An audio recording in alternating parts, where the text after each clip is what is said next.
Good Monday morning, guys. I'm Jerry Miller, and welcome to Real Talk with Keith Smith. Thank you kindly for joining us. It's a great Monday to connect with you through the I Love CVille Network on a show presented by Yes Realty Partners and Keller Williams Alliance. Today is Woody Fincham, and when Woody Fincham is on set, I get very, very excited. We have an expert at values, at appraising homes, at determining where the market may or may not be going, and he is just fantastic at putting the content in approachable and very easy to understand type of communication. Judah Wickower is the director. If we can go to the studio camera and let's welcome the panel. Keith Smith, Woody on a Monday. That's our benefit on a Monday. I think I'm just going to sit back and listen and learn. Same, man. When Woody's on, we get some learning in. So for the two or three people that don't know you, quickly introduce yourself and your firm, and then we can kick off from there. Sure. Woody Fincham. I'm the president and co-founder of Fincham & Associates. We're a residential real estate valuation firm. We do consulting and feasibility analysis and basically value real estate, I guess, is the easiest way to say it. Sorry, coffee's not kicked in yet. He values what is most Americans' primary retirement asset. That's what he does. And why is that so important? Why is, in today's environment, your job more important than most markets that we've been in at this point? There's a couple reasons why. It's a good question.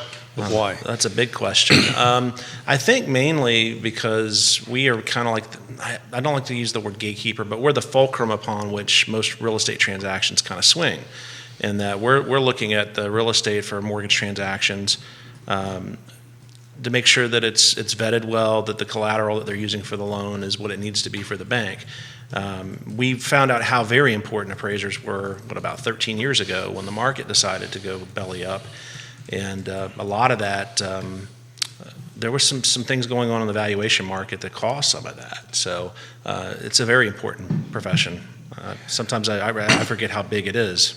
Well, it definitely is. As we refer to it, or as Neil Williamson refers to it, and I stole it, it's the time of great unpleasantness, right? And so just to compare the two, what was going on then, because this question comes up quite a bit, are we going to have a repeat of 2008, 2009, 2010? There's many reasons why I don't think it will, but I think a lot of it lands on the appraisal process. So what was the difference between that and now? Well, I mean, ultimately the difference between it, I think now banks and lending institutions are being more careful with their collateral.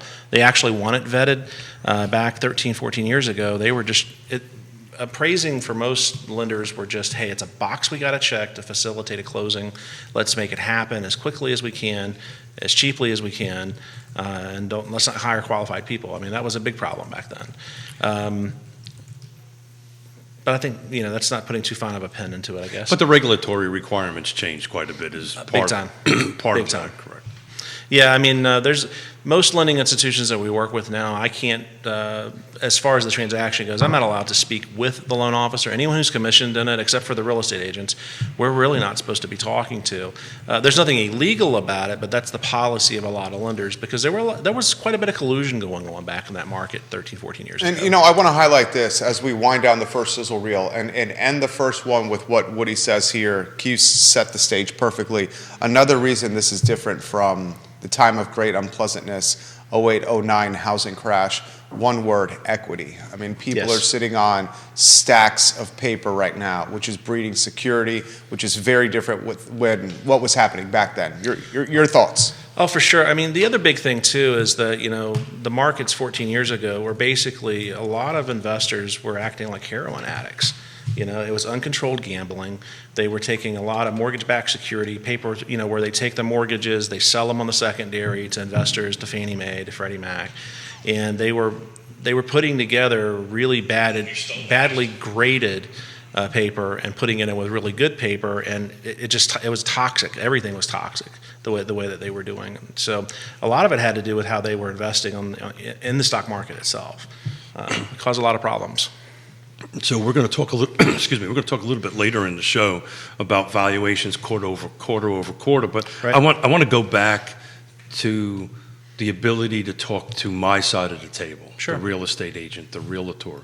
Is that a benefit? Is that helping you through certain appraisal situations where you might have struggles with getting the valuation? And Oh, for sure. what kind of offer, what kind of service, or what kind of help do we bring to the table? A lot. It's an invaluable communication piece. My job when I'm working on an appraisal for a mortgage company is I've got to understand the transaction. If I don't speak to the listing agent and I don't talk to the buyer's agent, I may not understand the motivation of the consumers involved. One of the things I have to do when I'm appraising for a lender is that I have to vet whether or not it's an arm's length transaction, meaning that everybody's acting in their own best interest. They're to a certain degree they're well informed, which is usually the case when you've got agents involved. You know, they've done their best for both sides of the transaction.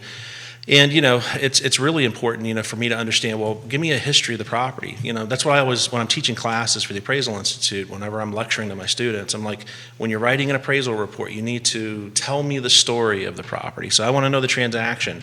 You know, what updates have been made to the property? What was your showing feedback? I mean, all of that's super important. I'm really surprised at how many appraisers actually don't have those conversations because there's no other way for me to find it out. Some say that they're not supposed to talk to us. That's part of the reason why I brought this Yes. question up. You know, is that legitimate, not legitimate? Do I have the ability, as I'm representing my buyer or my seller, for that matter, to communicate? I'm allowed to do that, correct? You absolutely are allowed to do it. A lot of appraisers like to work in a bubble, and I'm not trying to pick on my colleagues, but you know, a perfect day for most appraisers is the phone doesn't ring, you sit at your desk, and you're typing your report, so no one's bothering you. And how often does that happen? Never. The only way I've found to do that is to get up at 4 o'clock in the morning when everybody else is asleep and work. Really? But don't say that out loud. But then I if might call you. If I turn my iPhone on though, take it off of do Airplane not disturb. mode. Yeah. People will start. You know, it's like if somebody else is up and sees I'm up. They're like, oh, great. Can I ask you a question? I've never done that. So he's a busy guy. He's constantly crunching numbers. He's constantly looking at analytics and data. A follow-up to Keith's question there. If the house is paper trailed correctly with permitting, with updates, and the paper trail is well documented, why does that conversation with the agent have to happen? Can the appraiser not garner the information he or she needs from just the paper trail to properly appraise the house? To a certain degree, you can do it just through the paper trail. But again, my job as an appraiser is I'm trying to synthesize what's going on the market. So I can't do that if I don't understand what the consumers are doing. I don't work directly with consumers when I'm doing a mortgage transaction. So, I mean, as a matter of fact, we try not to talk directly with the borrowers in most cases because it creates all kinds of issues. Not that it's illegal, it's just, you know, it's a professional thing. Because people are always trying to bend you to what they want to do. But in the end, the only way I get that information about what consumers want, what they need, you know, Keith, when he's driving people around in his car, he's listening to a husband and wife or a couple talk about what they want and then what they need. So market preference really comes from being able to discern that from, you know, talking with the agents and talking with other people involved. We even talk to title company folks whenever we can. I think a lot of it, Jerry and Woody, is that the market is moving so rapidly Yes. that it's difficult to get a beat on it if you're just looking at it from the laptop perspective or from our Surface Pros here. Yeah. And I think that's where the conversation, and to that point, a couple of folks after our Friday show reached out to me and wanted to do breakdown of like $1 million plus, 750 to 99. So just to talk about the $1 million plus in our full footprint, which I've included Waynesboro, Stanton, and Augusta in that. And that's slide number 3, Jude, if you got a minute. If not, no worries. We have just from the end of the first quarter, thank you, Judah, from the end of the first quarter, right, just the first 7 days has jumped up 7% in value, $944,000. So it's interesting, the $1 million and up is actually one of the only price categories that had an increase in volume. It went up from roughly 6% in volume on it, which is not on the slides here. That's another slide. You think that's a byproduct of straight up cash buyers that are not affected by rate volatility?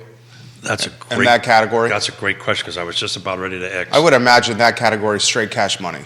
And they don't care if we have roller coaster rate rides. Yeah, we've just done a couple of assignments where the folks were qualified to buy with cash. They ended up doing, a lot of times in those situations, they'll also get a small mortgage on the property. So we'll get called in on a sale. It's funny, you call the listing agent, hey, I need to come out and do an appraisal. Well, this is a cash deal. Why are you coming out? Well, they're doing something else with some type of lending instrument. And What's that mean?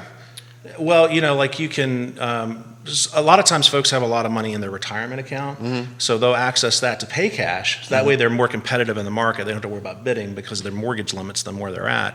Pay what they need to pay, and then as soon as they close, they cash that money back out, put it back into their retirement account. Gotcha. I'm working on 3 transactions that are exactly doing the Yeah. same thing. They're pulling money out of retirement funds, purchasing, and then they're going to go reach out to Scott Morris to go ahead and finance a portion of it, refinance it, however the mechanism that he's going to use to help them. So that's starting to happen because in order to win the day, cash is king, right? Yes. And then what they're doing is going ahead and then taking a portion of that and refinancing it. So you're seeing some of that? Seeing a lot of it, and the best part about it is oftentimes if they don't do it while they're purchasing, they'll do it immediately after the purchase.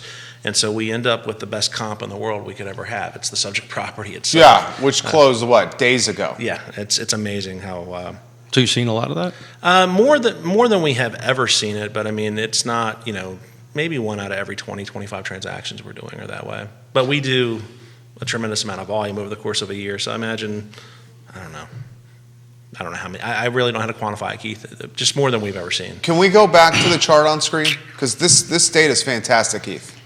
Absolutely fantastic. Yeah. Judah's got it on screen for you boys. And I'll let you jump in on that because I was going to ask Woody a few questions of that. I just would love his take by category. Yeah. I mean, if he could just shoot from the hip and, we're sitting here at Woody's bar in his basement at his house. Give us the breakdown by category of what you're seeing on screen. We got a true professional here. So the $1 million and up category is a very difficult category to metric because that can include all types of real estate that's above that. I mean, some of those properties are include 100 acres or more. serious land. Some of them, if you get into Farmington, you might not have 100 acres, but you've got very valuable 4 acres of land. Also, the size of these properties as far as the gross living area and the amenities. A lot of these properties have equestrian elements. They're going to have, large stables. Some of them even have tenant houses and farm manager houses and things like that. So that category can be a little difficult to follow. So I'll jump in on that real quick. I actually did a dig into the data yesterday. The average acreage for the $1 million up is 14. Wow. That doesn't mean some are higher, some are lower. This was average, right? Right. That's a nice chunk. That's- Yeah. To Especially Woody's. for Albemarle County. For sure. Well, That's that just- includes everything. So Okay, you did the entire footprint. to Still. include Augusta, Waynesboro, and Stanton. Yeah. So that's, the listeners and viewers were asking for a bigger picture, what's happening Sure. at the different price points. Of course, $1 million here is a lot different than $1 million over in the valley. Right. When you get over there, you're getting into very big pieces of land usually. And I'm a little slow. It took me like a half a day to do this. To break it A all. job well done, Keith Break- Smith. break it. The next category is jumbo market, possibly. Yeah. On the low end, not the jumbo market. If you could put it back on screen, is it 750 to? 999.99. Yeah. So the low end of that may or may not, depending on the down payment, be jumbo. Correct. The high end, you're probably flirting with jumbo on the high. Oh, sure. Because that puts you at 800. If you put 20% down on $1 million, you're at an 800 loan, which is clear cut jumbo. What do you see category 2 there? That is a very competitive category. I mean, like if you get into Crozet or North Point or places like that, that's a very common range for the price points for those. I mean, you're getting into a very strong upper middle class market. Yeah. And that's a statement right there. $1 million, upper middle class. At one time, that was clear cut luxury. I'm seeing a lot of stuff that's 8, 9. That's nowhere near luxury. So nowhere near luxury. The 3 people that reached out to me after Friday's show, hey, let's talk about the quote-unquote luxury, each one of them I said, so what's your number? Right? What are you considering? What is luxury now? I mean, $1.5 million and above. Yeah, I would agree. Think about that, ladies and gentlemen. $1 Million and a half above is now Yeah. luxury. It used to be Million would Yeah. be the big number, and that's not too long ago. 850, 900 in some cases, Yeah, I was right? going to say, if you Like, could get into the western part or the eastern part of Ivy, and you would definitely be in the 750 to 950 range. And luxury. Yeah. So if you go back to slide number 3, what I found interesting about this, and I would love your feedback on it, other than the million and up, to 750 to 999, to 500 to 749.9, to 250 to 499, so forth and so on through the 1, 2, 3, 4, 5 categories. All of them were pretty flat value quarter over quarter. One might be a percentage up, percentage down. The million and up was substantially higher. But when we go to the next slide, which I believe is 4, that's I think where the real story is the volume of sales. So to your point, Jerry, thank you, Judah, the 750 to 99999999999 had a 57% drop in transactions. Inventory. A number of actual closed transactions, quarter over quarter, was down 57%. The highest, by the way, was from 0 to 2.4. You know why I think that is? I'm just spitballing with you boys here. I fall in that category right there. And we got something right before COVID.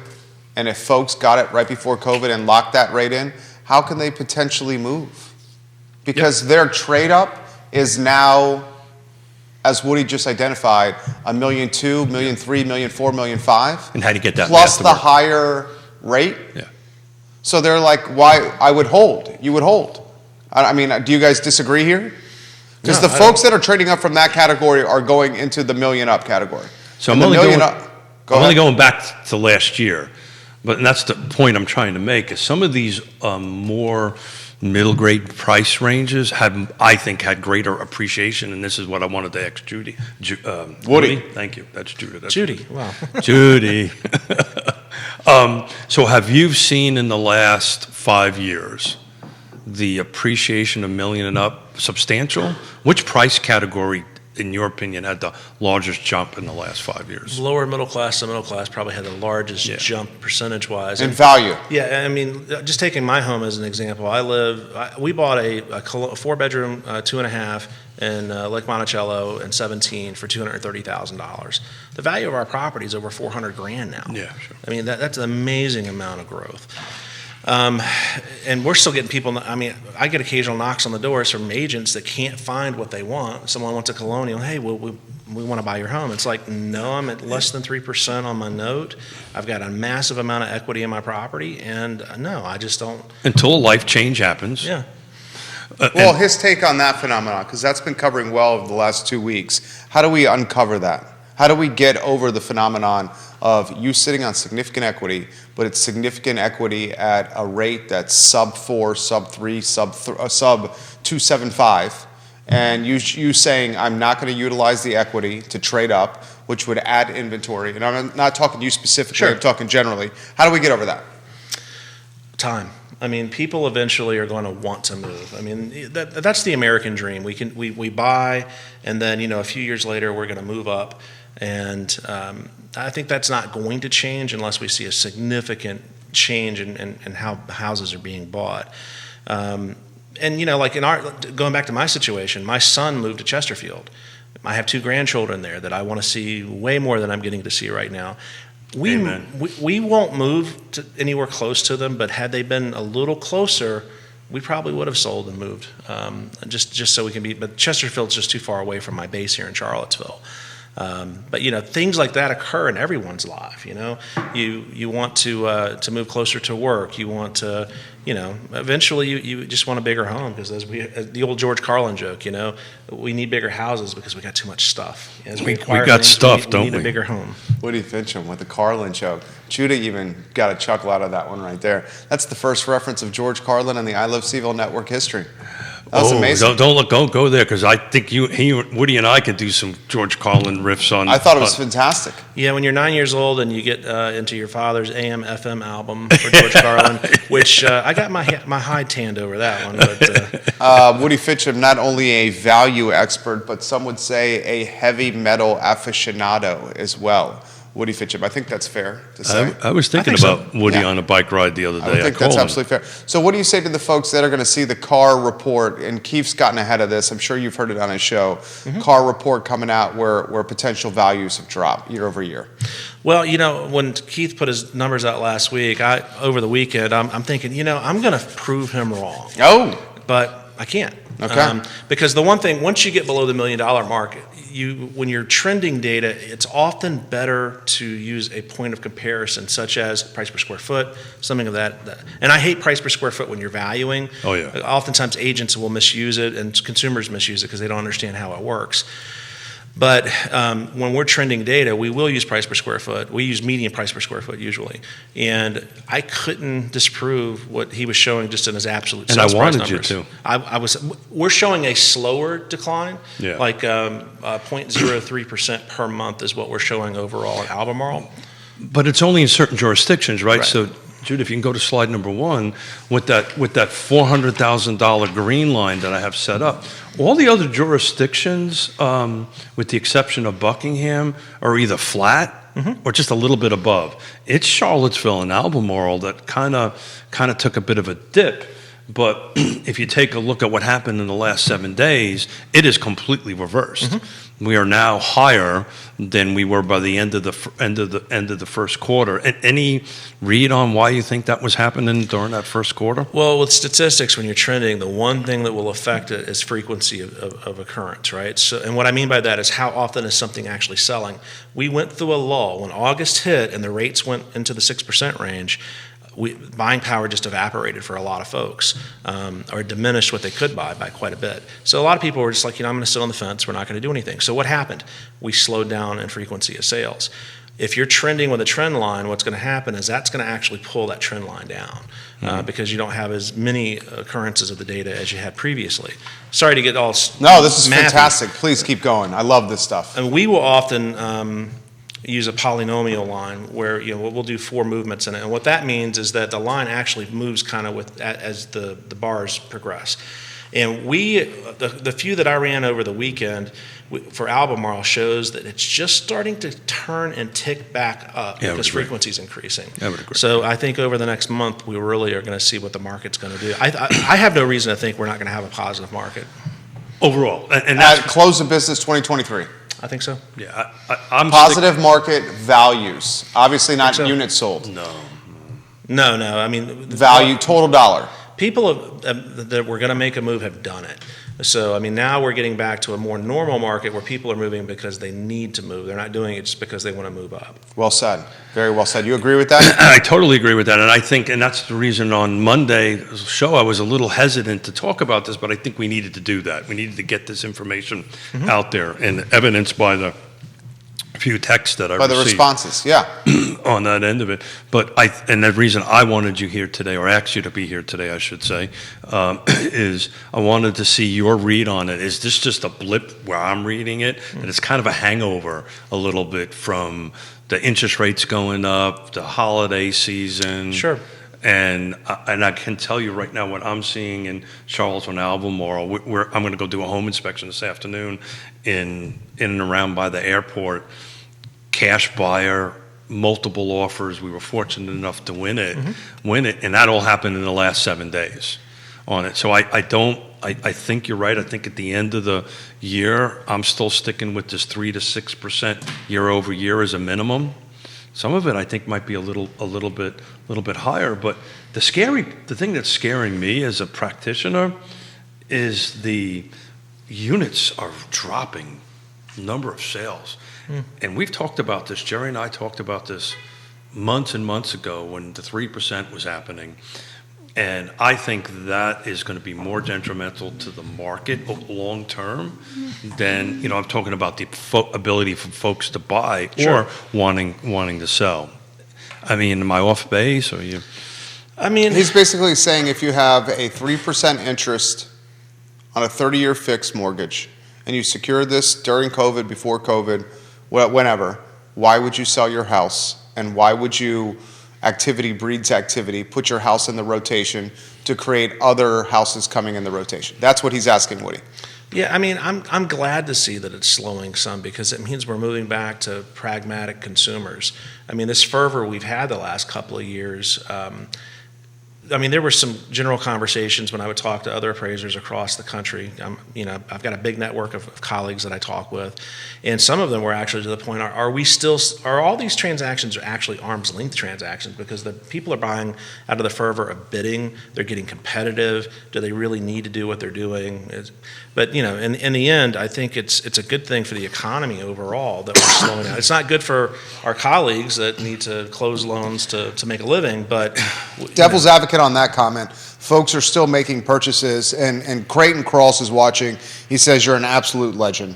Creighton Cross is giving you props right now. Other folks are saying similar things. I'll read their names here in a matter of moments. Devil's advocate, the home inspection waivers are still happening. Yes. Appraisal gap coverage is still happening.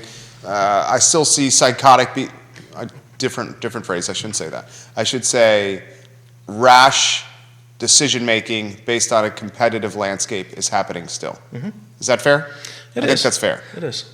Yeah. If you waive a home inspection, I would say that's rash decision-making based on a competitive landscape. So and Woody was kind enough to help my daughter and son-in-law and myself take a look at evaluation on a piece of property, which was 8 properties ago.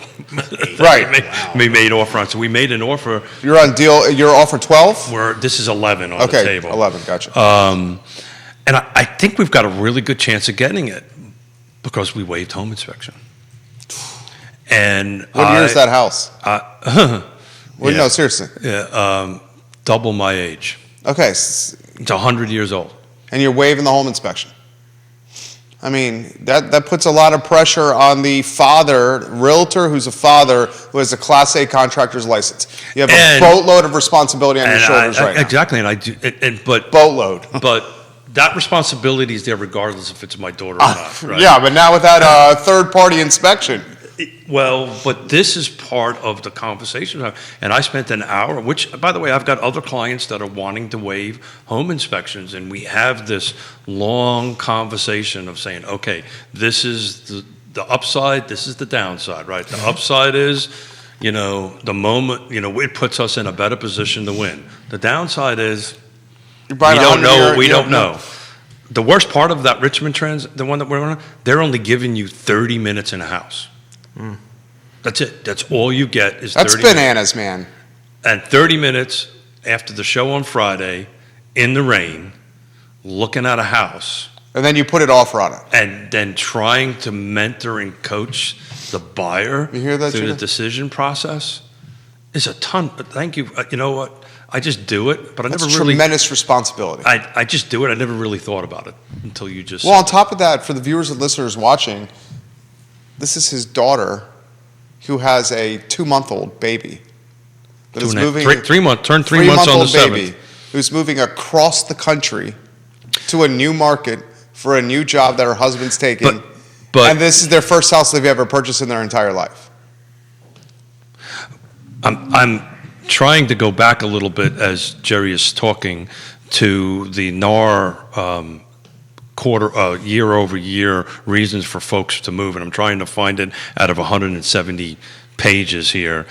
Back to the reasons. Primary reason for selling a previous home: wanted to move closer to family or friends, 21%. Moving due to retirements, number 2. Neighborhood has become less desirable, number 3. House is not too small, number 4. Change of family situation, number 5. Home too large.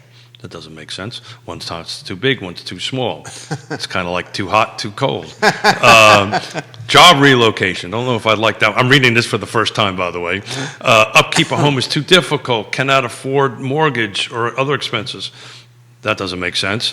Move closer to current job, unfit living conditions, yada, yada, yada. There's like 12 reasons here. Number 1, move closer to family and friends. Number 2, retirement. And that's why people are moving right now. Right. Closer to family, retirement, neighborhood has become less desirable. I don't understand number 3, but it's number 3 on that end of it. But it's a nationwide numbers. But, for the realtors that are out there watching and listening, this is why I'm trying, as far as home inspection goes, the house hack is try to bring a home inspector with you. Or a contractor. Or a contractor. But if you only got 30 minutes, What can you do? there's not much you can do. So legitimate, and then Woody, you jump in here anytime you want. I'm just trying to understand here. Friday after the show, you went with your daughter. No, she's in Seattle. This was FaceTime. Oh my God. It's even Did worse. you hear that? We Woody? did this, You went to Richmond, Yeah, did a 30-minute FaceTime tour Yep. of a 100-year-old home. Yep. And put an offer on a house Yep. that your buyer is your daughter, Yep. that has a 3-month-old daughter, Yep. sight unseen, Yep. without a home inspection. Yep. Oh, by the way, an appraisal gap up to $75,000 because the home won't appraise. I can assure you it will not appraise. That sounds like what is that? That's And they're happy. Do what you got to do. Hey, And they're props to you. And Props. they're happy. They really are. So I Props. Yeah. I communicate with my daughter just like I would any first-time buyer or any buyer, period, or seller, right? I would outline the possible hiccups. Like, we got to understand this, right? So I'm a little bit more educated on the housing side than maybe most. I can look at an HVAC system, immediately know how old it is, right? What the SEER rating is, yada, yada, yada. Which, by the way, HVAC system on this house is 5 years past its lifespan. 5 year past. How's the roof? A roof's in good shape. Okay. Slate roof, so we're good Okay. with that. But, you know, I mean, I walked through it, the mechanics look pretty good. You know, I can get an eyeball on it and pretty quickly determine it, but I couldn't get up in the attic. I couldn't get in the crawl space. So I don't know if we got mold or, God forbid, or whatever. So, you know, and we spent an hour on the phone, FaceTime or Zoom, whatever we did. It's FaceTime, I think. And say, okay, I need you to understand the risk we're taking here. Yeah. Because we don't have any get out of jail free cards. You guys are in a different situation because of your background. I mean, you're gonna. You mean I'm special? Yeah, I mean, you've got the Class A, you've got the realtor background. You've been doing this, you know, for a long time. Experience. You know what you're looking at. You're not going to put your daughter in danger. I'm not going to put any buyer. Yeah, you're not going to put any consumer into danger. I mean, I know you well enough to know that, but. You know, the old adage is that when you start taking your fundamental classes, it's like buyer beware. That's what they always say. How can a buyer beware in a market where you can't have it appraised? They can't. And you can't get it inspected? Well, you can get it appraised. You just got to pay the difference. Well, I get it. And I don't, so to quantify this, these are very specific neighborhoods in Richmond. But Fannie Mae has just released. They want West Side Richmond. Fannie Mae's actually got. We moved out of that now just to be able to, excuse me to interrupt you, Woody, I apologize. We're outside of that, closer to us, just on the edge of that. What, more toward Shore Pump? Correct. Wow. In a neighborhood called Belvedere. It's right off of 64. I apologize. Claire All France is giving you props. Oh, Claire, awesome. Thank you. Yeah.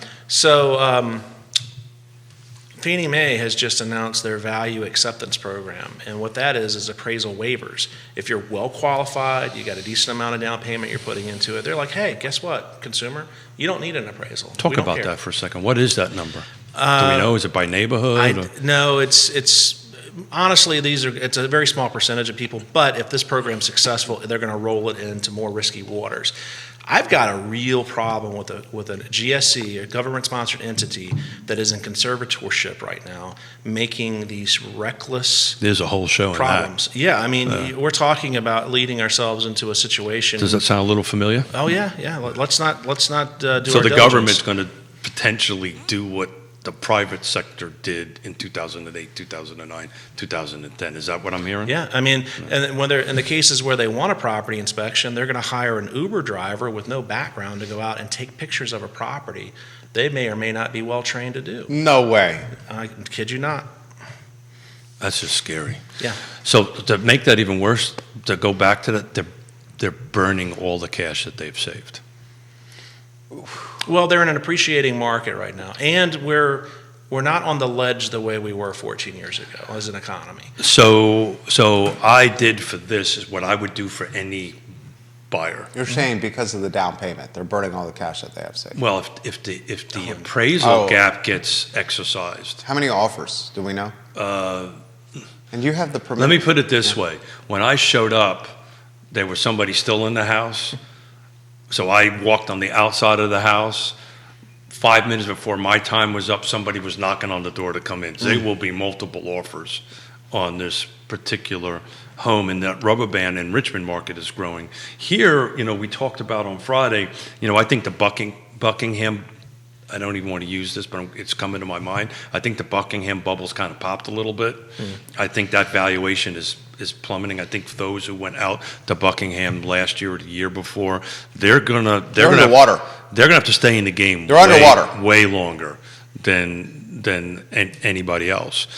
Everybody else, their appreciations are gonna, 5 years from now, I think their appreciations, and correct me if I'm wrong, are gonna be such that if they got to make a move of some sort, they'll have enough appreciation there to do something with it. Why not consider, just playing sake of a talk show here, I know this is a real estate buy and selling real estate. Why not in this scenario consider a year of renting? And then before buying. So we actually had that conversation. And let the market stop getting crazy. Yeah, except that they're gonna burn through about $30,000 to $40,000 of that cash. Because of rent? Because that's what the rent's gonna cost. Right, for 12 but they months. also got a high earner for a husband. I'm just looking at the picture that we are right now. So they would do that, and what's going to happen in the markets they want to be. I can tell you, this house that we're gonna hopefully win. Is this for Micah? What is this? Yeah, this is for Micah. This is wood. Fake wood here? The edge is wood. That's to let you There's know. only one legit, authentic, genuine Woody in this house, and he's sitting here with a black shirt on. Woody Fincham, ladies and gentlemen. Is our man Woody Fincham. You've ever heard that joke? This conference table is as fake wood as it gets, but it looks good.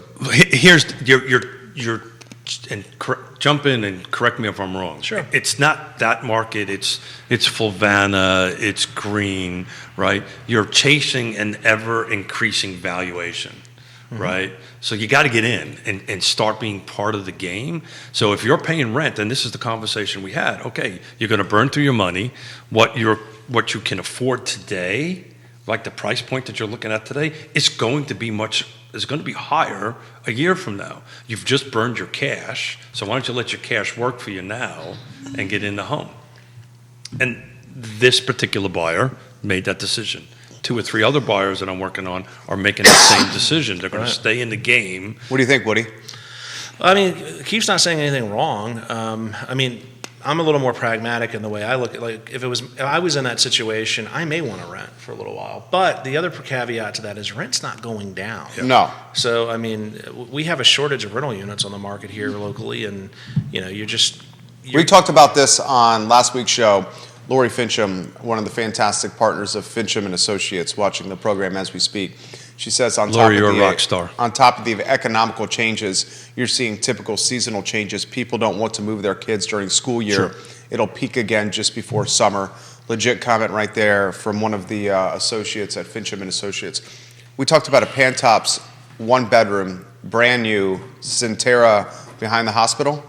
No walkability, zero walkability, no nightlife. Brand new 1-bedroom, 1-bath, $1,700 a month. $1,700 a month for a 1-bedroom, 1-bath in Albemarle County. 1-bedroom. So back to my point is you're constantly chasing. Yeah. It's just only going to ratchet up your rent expenses, your purchase expenses. I happen to think interest rates are going to drop down, so that'd be the one balance. Interest rate come down. Yeah. Potentially rates are going to come down. Potentially more inventory on the market, and what I see is the most straightforward. You're not doing a West Coast to East Coast move while trying to buy a house. You can spend a year renting while you get to know the market. So the buyer profile that I am seeing doing a lot of that is the folks that sold their house up in Northern Virginia, New York, Renting. got a boat full of cash, right? Okay with burning 20, 30, 40, or 30, however it is, grand a year while they're waiting for the right house, the right features, the right condition to hit. That's what you're seeing. And then they're jumping in with a pot full of cash. And then that's the reason why when you take a look at the generational reports from 2000 2022, the number one buyer profile is me, right? We've surpassed the millennial buyers, number of buyers in the marketplace. How about John Keefe? Thank you. He says, love watching the webcasts. They are fantastic, always great, all the time. Jonathan says, bring up your point to Woody, Jerry, about in Albemarle County, the entry point for a first-time home buyer is now $235,000. I made the point with the villas, the 235, three-bedroom, two-bath. You buying that? With the villas, is that a HUD approved? Because that's a condo, right? Yes, sir. Is it HUD approved? I don't. He would know more about that. Yeah, I do not think they are. If they're not HUD approved, that's not entry point at all. That is investor market all day. But then what I mean by that is that And that's a Scott question, really. FHA and Fannie and Freddie will not lend in a condo association where there's not a majority of owner-occupied units. If they're mostly It's investor not HUD units. approved. What's that? It's not HUD approved. Yeah, so I wouldn't even consider that to be entry level. The question he's asking is mainly the price point. What's the price point for first time in Albemarle? I mean, it's got to be over 300 at this point, isn't it? What do you think? Well, I'm going to tell you here in a minute while you guys talk You for can a get second. condo inventory in the twos. But again, is it HUD approved? If it's not HUD approved, you're not going to be able to get a normal mortgage on it. So, I think so Hessian Hills has got those in the twos. The best way to explain that is, and if you don't mind, is drop the HUD question. Is it majorly controlled by investors Sure. or not? So typically, if a condo association is controlled by 51% or more, you're not getting a loan. Right. So one would think if it's on the market and it would have to say somewhere, I'm going to try to look up here real quick, we have to say somewhere in the listing that, it's HUD, it's approved or not, Right. not approved. So Albemarle County, what are we considering affordable? What price point? Pick. I just want to know what the entry price point. Right now, there's one for 200, jumps up to 234. Where's the 200? 200 is 5360 Lackey Lane. That's in Albemarle? I only did Albemarle. I did condos attached. You might get and some detached. single families down in the Esmont area. There's some In the high twos, yeah, mid twos? but they're not going to be real desirable. They're going to need properties. TLC. Yeah. Yeah. So condos, I just took out everything else. That was an attached product, by the way. Just to talk about Albemarle County, active on the market right now. Hang on one second. Let's make sure that I don't have new. So we're good. Is cheapest one is for $375. Yeah. Where's that? Glenwood Station. Been on the market for 80 days. Something's wrong with it. Yeah. So and it dropped from 415 to 375. Yeah. So if you're cracking first-time home buyer, you're looking for a first-time price point, you're high twos. And it's a diamond in the rough. So- It's going so to need it's- TLC. So it's not a condo. We just proved that in Albemarle County now. Attached product, and I'm including new construction just for the heck of it. It's thinking. Attached product's going to be more expensive. Or new construction is going to be more expensive. Got it, but I just threw everything in there. Lowest is 234. That's in Branchlands. Branchlands? Been on the market for 20 days. So there you go. Here's the conundrum. You got new construction, for rent, one bedroom, one bath, $1,700 a month. You need first month's rent, last month's rent, and security deposit. You're talking $5,100 there. That used to be a down payment for a first-time home before COVID. Now $5,100 is getting you a one bedroom, one bath, for rent in Albemarle County. You can't get anything under $3,000, you're saying. Cheapest new construction attached product is Stanley Martin Homes at Pleasant Green at $359.9. Nice unit, by the way. That's a bit of cash. I know, but it's actually well. Look, I'm looking at you did I asked you a question before the show started. You do the work for the land trust, right? Yeah. 3-bedroom, 2-bath, Avon Park. We've just closed one last week. The market value was $395, and we sold it for $225 because of the model that we use. the buyer. We should explain that, though. When we are doing an appraisal for the Community Land Trust, we're appraising it hypothetically as if it's fee simple. Sure. The real market value of the property is the leasehold value of it. Correct. Because that's where the borrower owns just the improvements and they're leasing back the land. But market value based on this Yeah. is just shy of 400 Yeah. grand. That's amazing. Well, they get a bunch of equity built into it. We love it. So as far as attached product, cheapest you can get is $260.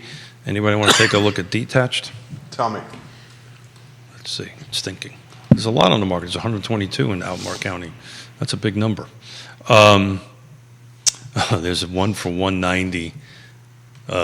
But yeah, that's a teardown. 190 where? Blah, blah, blah, blah, blah. I'd have to look at it. Doesn't even give me an address here. That's that, oh yeah. That's that Lackey Lane in Coesville. If you look, yeah. Yeah. We'll move on to a different unit than that. Someone who's trying to get in here, I mean, where are they going, Woody? I mean, honestly, if you're a first-time home buyer, you're going to have to look away from Albemarle. You're going to have to get out into Louisa, Orange County. You're telling us to stay away. Keith is from Buckingham because it looks like the values are dropping there. I mean, it's an easy Maybe that's drive. the opportunity? Yeah, it's an easy drive up Route 20. It's not that difficult of a thing to come up. Buckingham's a weird market, though, because you have 5 MLSs that participate there. So you've got all kinds of stuff always going on. It's a hard one to throw into the analysis because we only cut like a little section of it, which is over by Scottsville on that end of it. Cheapest one in Buckingham right now is 200 grand. It's on Handley Lane. Todd Rath makes the point, and he's an investor. He owns Blue Toad Hard Cider. Good spot to find an entry market is to see where Ryan Holmes is starting to build. That's a good point. Now, Ryan Holmes seems to me going to the other side of the mountain and not building on this side of the mountain much. Where is Ryan Holmes cracking ground anywhere in Central Virginia? That I don't know, but I know over the mountain. Yeah, I think Ryan Holmes is Shenandoah Valley now. But Greene County is the next new construction hub. Actually got a meeting after this. Greene's not affordable, though. Right. No, well, I just pulled up Greene. Cheapest home in Greene is $259.9. Then it jumps right up to $295. I mean, Ryan does several different levels. They have their premium, I forget what they call it, but then there's their entry level, like what they were Ryan's building. premium is Envy Homes. But right? But you know, when they were building in Grottos, they were doing that lower level. Grottos is just a small rural agrarian market, and they sold those things out, you know, as soon as they put them up. So, you know, we can speak to Stanley Martin Homes. That they're one of our wonderful sponsors, and I know of them pretty well when they're working at it. The problem is they can't build starter homes because the development costs are so expensive. Yeah. The land acquisition is so expensive unless that there is some help from the government. We were talking about that with Mr. Payne here. So let's take a look at Augusta County real quick. And while you're looking, Keith, I'll ask the question: does Albemarle give an incentive to these developers for the community land trust? Oh boy. So I just had a meeting with Ned Galloway on Thursday at the Planning District Commission, so I have to check my notes. But they are finally releasing, I think, at the next, and if Neil Williamson is watching, he'll definitely He has a question for you. He'll give us the date, but they're finally supposedly presenting to the public and to the board their development incentive programs for their affordable housing program. For that, Is it going to look like they're going to allow more density for the builder? Or? So that's a great question. It's not a very transparent process up until this point. So it's on my calendar. I just can't remember the date. Wait a minute. Something that's happening in the public sector is not transparent? That seems strange. Well, let me put it this way. I attended a board meeting that it was supposed to be talked about, and it didn't get talked about. So let's see how this one goes. But the theory, at least I understand it, and Neil will chime in. By the way, Neil, I'm going to be in Greene County after this meeting, chatting with Mr. Jim Friedel. Looking forward to it. I think you'll start seeing bonus incentives for affordable housing, so forth and so on. But we'll see. Maybe they're going to give sewer and water tap fee discounts, in Virginia which Beach, is substantial, by the way. and this is over a decade ago because we've been up here a decade now. But when I was still practicing in that area, Virginia Beach was allowing like a 10% density bump if you were going to put some of the affordable housing units in, and they gave incentives for teachers and police officers and firefighters. That's fantastic. We won't. That's great. I can assure you, after it gets dropped, and hopefully we will talk about it on the show. But at the moment, unless Neil has some information that I don't have, we don't know what it's going to be yet. Neil has a question for you specifically, Keith. If housing affordability, he says, Thank you, is defined as 30% of your income, what price could someone pay making 100% of annual median income, which is $111,200 in Albemarle County? Neil, thank you for the question. It's that I can't do the math on that, but I can tell you, I know for a fact, at 80% AMI, it's 225. Because as the chairman of the land trust, at which Woody helped us sell some homes for him, at 225, you've got to be 80% AMI to go ahead and make that happen. My suspicion is you're probably closer to the 250 to 275. But the real part of that question is how many people really are only doing 30%? Most of the folks are doing way north of that. Yeah. More like 50% to get there. That's the real question. But look, I think I'm in Greene County. No, I'm in Augusta County. Augusta County, south of 235, there's only 8 homes available for sale. 7 homes for sale, south of 225. Kevin Yancey says this about Waynesboro. We're having the first public meeting on tax equalization tonight. The amounts floating around range from a 20 cent per 100 to 12 cent minimum. So there's a delta, and Waynesboro's having the conversations the city of Charlottesville's having on the tax rate and how that truly can impact affordability. Charlottesville City, we're seeing it have a tremendous impact on gentrification. Grayson jumping in the mix, North Downtown's finest, says, Jerry, ask Woody's take on upzoning in Charlottesville City. Upzoning's got to happen. I mean, we don't have but so much land here that we can deal with. I mean, air rights, I think, are going to become a thing. Of course, that's the other problem is that we're in a Jeffersonian overlay. They don't want to do but so much modern-looking stuff around. I mean, when I came to the assessor's office back in 2013, I remember we had lost Home Depot over to Waynesboro because and Cracker Barrel because it didn't meet the architectural desires of the county. It was signage issues. Yeah, and it's just like, come on. I mean, you can't expect a corporation like that to not do what they do. So, I mean, air rights have got to come into play at some point because you can only get so dense horizontally. Explain air rights real quick. So building vertically, I mean, we need to start going up. I don't think there's any way around that. If you're going to stay in the city, as you get out into the suburban concentric circles, as you move out into Albemarle, of course, we've still got room for horizontal growth, but the land's still super expensive. That's the problem. Neil Williamson will know these numbers exactly.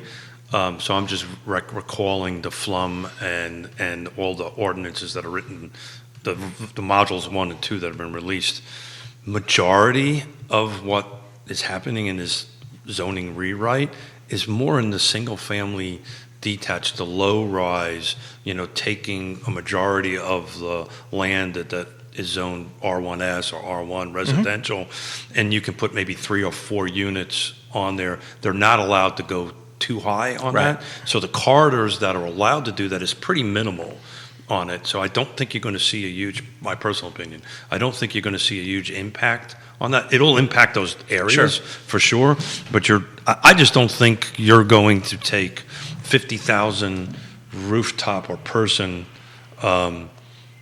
city and times it by 3 or 4 or 5. It's just not going to happen. We're taking small changes, and that's the problem with government most of the time. They're very short-sighted, and if they're going to change anything, they do it very incrementally. They don't look at let's look 30 or 40 years down the line. There is no way in 40 years if Charlottesville as an MSA continues to grow, that we don't start going vertical because there's only so much space. So what do you think about growing the growth area for Albemarle County? I think you need to. Yeah. I don't. Is there the political capital to do it? Yeah, I don't think so. I really don't think so. The other problem you have to run into as well is as you get out into the county, there's a lot of conservation easements. Albemarle is now the most conserved county in the Commonwealth, with Loudoun following just behind them. Loudoun was for a long time, and Albemarle was second. But you can't take private land to develop for private use. So what you're saying is a large percentage of Albemarle County is put in these permanent conservations, which means they cannot be developed. Right. So that even puts more of a restriction on the growth area. It does. Puts more restriction on the inventory, which keeps it down. Our 3% is keeping it down. I'm going to throw this at you. Is this going to be this way for 1 year, 5? When? Yes. When is? Yes. All the above. Yeah. Okay. So the Mets are doing real good Decade. so far. I don't see it changing anything. Yeah. No. So the next module release. Does upzoning create affordability, Woody? I think in the long term it does, but it also depends on how we go about it. If we're just gonna, just piece the stuff out very slowly and allow it to happen in a slow fashion, it continues to restrict the market. Finite supply creates higher demand creates higher prices. It's basic economics. If we don't allow faster and more abundant availability of things to develop, then Charlottesville is going to remain I love Charlottesville. What I'm about to say is not a negative, but we're going to continue to be a bougie real estate market, and that prices affordability right out the window. Okay, devil's advocate. Is that bad for Charlottesville, Central Virginia, and the local economy? A bougie real estate market where homeowners have tremendous equity and can grow to expect and appreciate 6 to 10% of appreciation a year. What's the bad of that? There's positives and negatives with any scenario we cut it at, but here's the reality. We have to focus on our service workers that need to be here to make, things have to function. We have to have police officers, we have to have teachers, we have to have people that are working in service retail jobs. If they can't afford to live in the community, they have to live somewhere else. We're not going to keep them in the long term. They're going to go someplace else because after a while, $3.50 for a gallon of gas, and you're having to drive over the mountain or drive from Goochland to work here.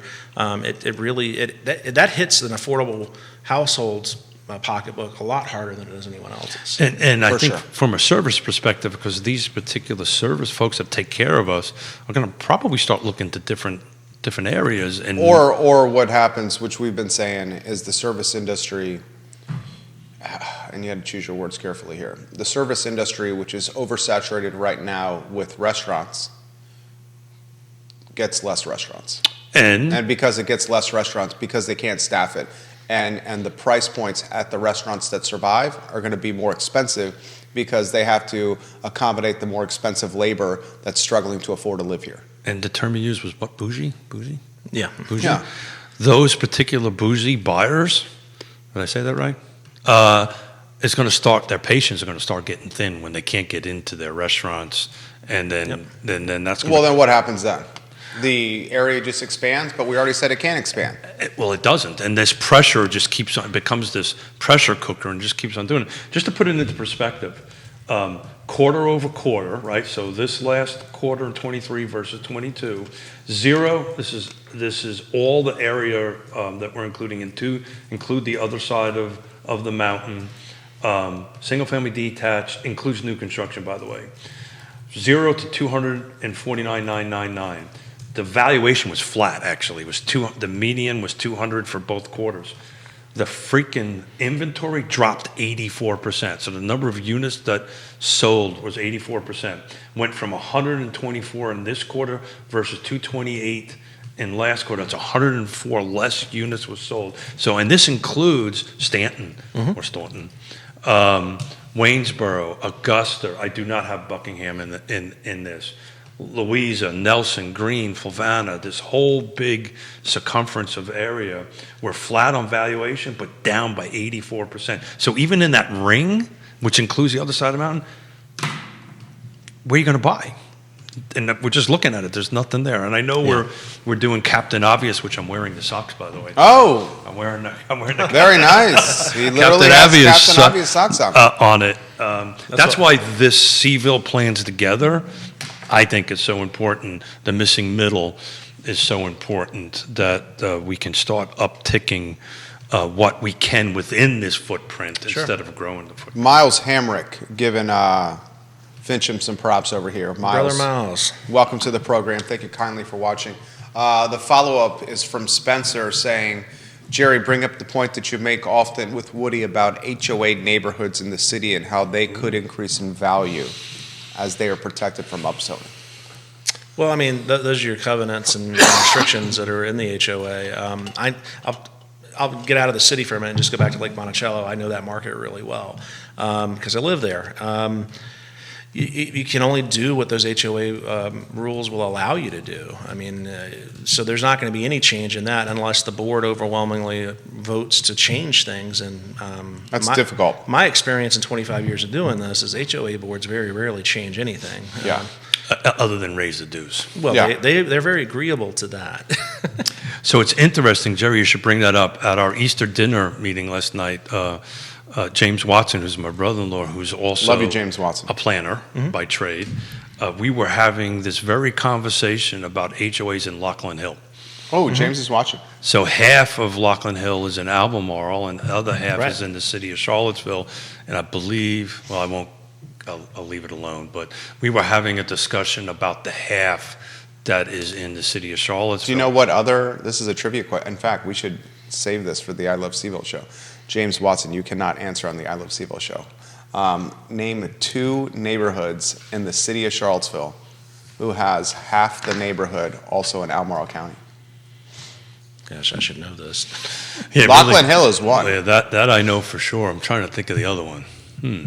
You should know this too, Keith. Yeah, Huntley? Is it Huntley? No. Huntley's behind Dirty Nellies and JPA. No, what's You're the one? getting Huntley confused. See, I'm speaking Keith right now, Yeah, but I'm yeah. not going to give the answer. Yeah, I know you got the answer. It's on the tip of your tongue. It's the one on 5th Street extended. There it is. Yeah, I just can't remember the name of Willoughby. it. Willoughby. That's exactly right. That's right, it Willoughby. is. That was that a buyer, an RL buyer? I think RL Was Byers, it? I think he started developing. Willoughby and Lockland Hill, city of Charlottesville neighborhood, No, I'm and sorry, that Albemarle was County a Hauser. neighborhood. Hauser started that, I think, if I remember correctly. Yeah, I You got it right. I was speaking Keith. I was like, he's got visualized it. He's I got just it. was like, It's crazy that I knew you knew You guys the have answer got, like, nonverbal by you cues saying, going I on know, here. this is so weird, this nonverbal. What's so weird? I think it's a beautiful thing, Mr. Miller. This is what just happened here. He said Huntley, and I knew he got the answer right, and it was Willoughby. Oh, God. Damn it. I love you too, brother. Oh, same. So do you see any value gain in neighborhoods like that because their covenants and restrictions will preserve them from any collateral damage associated with upzoning? Or do you think that's a phenomenon that's not going to happen? I mean, and this study's probably 20 years old at this point, but the last academic study that I'm aware of where they looked at PUDs, planned unit developments, and HOAs, there really isn't any added value to it. There's a perceived added value. There's a perception of it, but it's not a real thing. People like that. I'm showing Protection. I'm showing a house tomorrow to a client, virtually out of state, a move-up buyer. It's a highly contested piece of property. We'll probably end up putting an offer on it sight unseen, just to put it in perspective. On a virtual tour. On a virtual tour. With no home inspection. Well, we haven't gotten that far yet. With appraisal gap coverage. This is the peak of COVID all over again. We talked about that. This is COVID craziness all over again. Yeah, we took a time out. The end of, what year is this? The end of 22. In the beginning of, look by the numbers in certain locations, the beginning of 23. There was the sticker shock with rates. And we're now back to it. That froze the market for a little bit, but now the chaos is back. But you're onto something, Jerry. And my belief that the upzoning, or what I'm calling it, the zoning rewrite, or actually what they're calling it is the zoning rewrite on that, is going to have less impact because, and I wrote a note for Friday's show because we're going to have Dave Norris and Sean Cooper. Thank you. Yeah. It's more speaking Sean Keith. Cooper, yeah. More speaking Keith in it. I wonder how many units or rooftops are actually in HOAs within the city of Charlottesville. I think there's a lot. Yeah.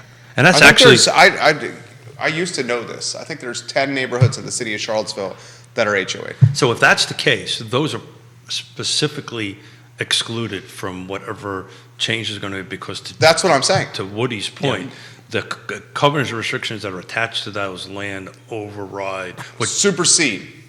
Well, it depends on, it depends a lot on how the HOA docs are written and so forth. But as a rule of thumb, they take precedent.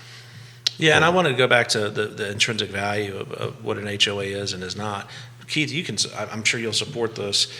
I support anything you say. There are Dirk. folks in the market that absolutely love HOAs, Yeah, and people that hate they will it. always live in one. And then there are people who are just diametrically opposed to them.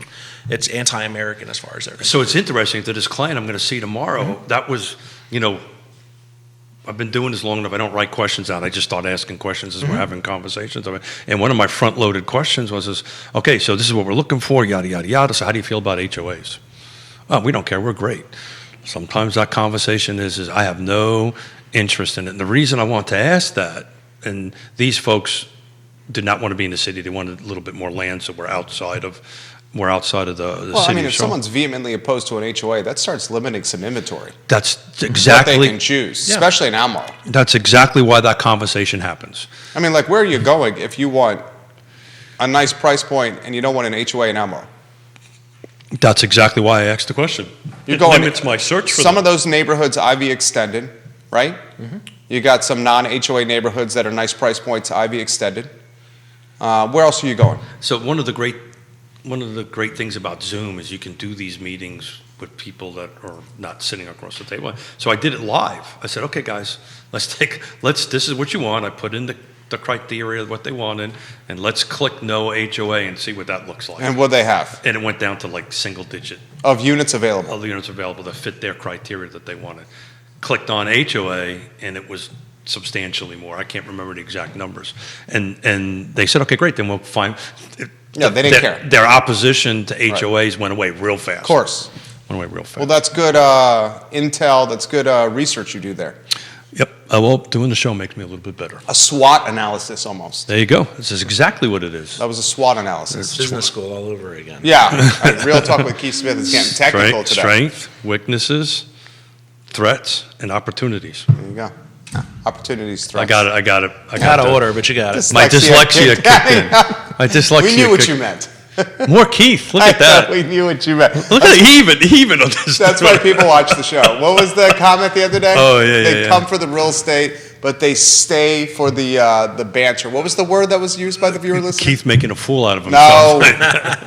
No. No. Yeah. They come for the analysis and stay for The conversation, this. the banner, yeah. It's a joy when experts, and Keith does a great job of getting experts on the show. This dude right here, Woody Fincham, is an expert. Fincham and Associates. As we wind down the show, how about a take for the viewers and listeners on what they may be able to expect for the remainder of the year? Oh, wow. You always ask big questions, Jerry. Especially the last one. Yeah, this last one's always a big one. So, I mean, we're still tracking in a very positive environment as far as the market goes. We would have to see some major shift to change anything, or for me to change my opinion that we're going to have a positive spring and summer market. I think we're doing well. So if you can give me a second to ask a question. So if Scott Morris is right, and we hit, Ross Mortgage, he's a loan officer. if we hit 5% or either side of 5%, Oh, that's a great question. in your opinion, is that going to help inventory? Great question. Will it help inventory? No. Oh, how about a broader question? In your opinion, is that good for the market? It depends on what your perspective on good is. It's going to make everything a lot more expensive. More competitive. It's going to be extremely competitive. We're going to see a lot of consumers taking risks. Again, appraisal gap coverage. More than what they're doing now. My God, I know, dude. What your daughter is doing is the scariest thing I've ever heard. She's got a great advocate with her. Thank God, Woody is a Would you, very. would you do me a favor? Would you grab one of those bottles over there? Because I have to start I drinking want to now. emphasize this. Woody Fincham is such a kind terrifying person. He's yeah. constantly on this topic trying to diffuse the risk and make it seem not as dangerous as it actually is happening. But this is scary what your daughter is doing right here. Well, that's why. Sight unseen offer, living in Seattle, $75,000 appraisal gap coverage, has not walked the home, no home inspection, and is burning most of their cash position to buy this house. And if you don't think I'm super excited about it, you don't know me. What does Yonna say? Yeah. I'm the supervising broker. I'd That's take what a she says all boatload the of time. risk, but that's a risk. I wake up in the morning and she goes, remember, I'm the supervising broker. What's the old adage? You got to pay to play. Yeah, I totally get it. You're totally right, Woody. But I've been talking about this on the show. This is when the pros show up. Yeah. Right? This is when Keith calls up Woody and thank you for what you've done for me on it and said, look, we're trying to make an offer on this property in Richmond. What do you think? Do you take a look at the foundation? Are there eyes on what's under the roof? Yeah, so I drive Yonna nuts. Yeah. I'll walk to a house and pick it apart in 5 minutes. Okay. So it's really unfair for me because I've been doing this for 35 years. You know, I can walk around a house. I know that. You're a pro. So the only thing that I could not determine on this house is up in the attic and in the crawl space because I couldn't get in it because I didn't have a ladder, which is funny. I told Yonna I'm going to start keeping in the back of my truck now. It's going to collapse. Yeah, they have the collapsible ones are great. I've got them. Okay. But I just don't put them in my truck because that's not what you're supposed to do with the truck, right? You don't put tools in your truck, right? That could be one of the value propositions you offer. The realtor coming in with the ladder on their shoulder. Sure. Not only the lockbox entry, but a ladder is as Yonna well. watching because her risk management brain hair is like going, no. Yonna, you should make him get a ladder rack and put a full-size ladder on his truck. I used to have a ladder I'm rack. sure I've got rid of all that stuff, Woody. I don't want to do this anymore.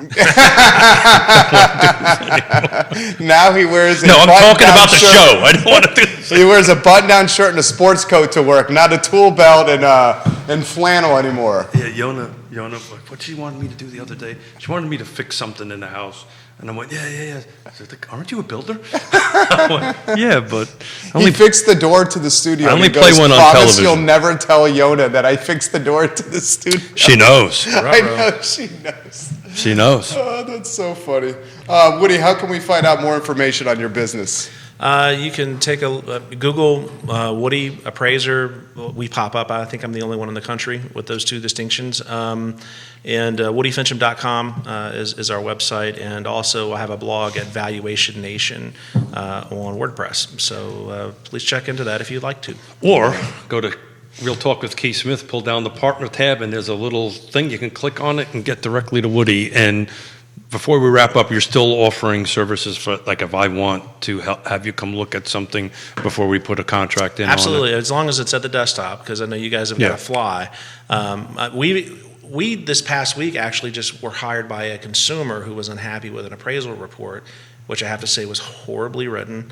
What do you do then? They asked us to do a review on it so they could go back to the lender and have it disqualified as an appraisal. Really? I mean, it was written by a fifth grader.